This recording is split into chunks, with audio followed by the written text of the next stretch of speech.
The foundational promise of American liberty has historically collided with the reality of its enforcement. For decades, the historical record shows that whenever African Americans successfully participated in that democracy, the systemic response was organized violence. In 1898, Wilmington, North Carolina, served as a hub for Black middle-class wealth and political power. Black citizens owned businesses, ran successful newspapers, and held influential seats in local government. They shared this power through a biracial political alliance known as the Fusionists.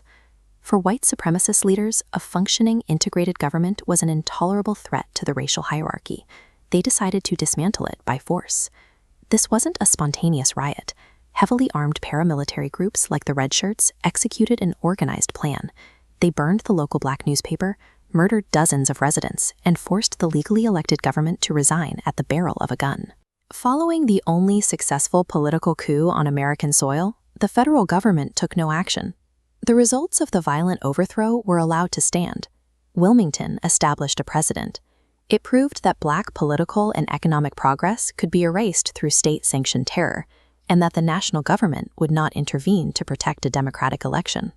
Thousands of Black Southerners traded the lynchings and debt traps of the rural South for industrial wages and social dignity in the North. They viewed the Great Migration as a deliberate move towards survival and economic independence. By entering the steel mills, rail yards, and manufacturing centers of cities like Chicago and Detroit, Black Americans built large-scale urban wealth. For the first time since Reconstruction, they held significant economic influence outside the plantation system. White power structures and local politicians viewed this rising independent demographic as an existential threat. To them, Black economic success was not the American dream. It was a challenge to the established racial order. World War I accelerated this shift in consciousness. Overseas, Black soldiers experienced a level of respect and humanity from European civilians that was strictly forbidden in the United States. These veterans returned home wearing American uniforms and carrying combat medals. They possessed expert military training, deep unit cohesion, and a refusal to return to the status quo. The sight of disciplined, armed Black regiments marching through city streets sparked intense fear among white populations. The old methods of intimidation were becoming ineffective against men who had survived the trenches of France. This defiance reached the White House. Intellectuals like William Monroe Trotter rejected the idea of patient, gradual progress.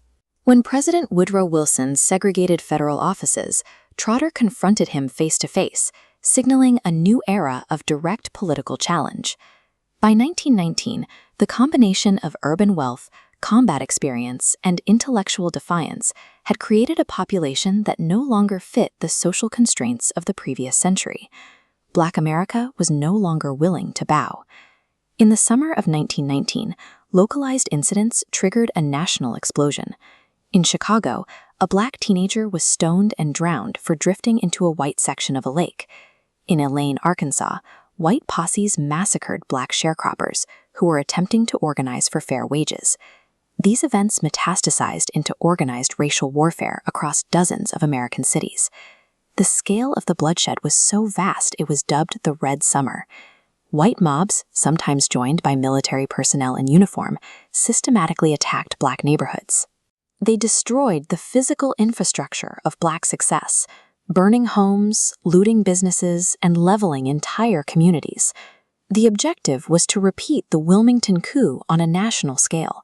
The violence was designed to terrorize Black Americans back into total economic and political submission. But the mobs encountered a response they had not anticipated. In 1919, Black communities did not surrender. They engaged in organized, armed resistance. In cities like Washington, D.C., Black veterans used their battlefield training to defend their neighborhoods. They built barricades, organized ammunition distribution, and successfully held their ground against white attackers. The public sight of Black veterans returning fire overturned the expectation that these communities would simply flee. The myth of passive submission was replaced by the reality of tactical defense. This defiance had immediate and lasting political consequences. Membership in the NAACP surged, and the period saw an explosion in labor organizing and anti-lynching campaigns. The violence intended to suppress Black ambition instead catalyzed the modern civil rights movement. The terror of Red Summer was a failed attempt to erase Black progress. The generation that fought back in 1919 ensured that Black democracy would not be granted as a gift. It would be preserved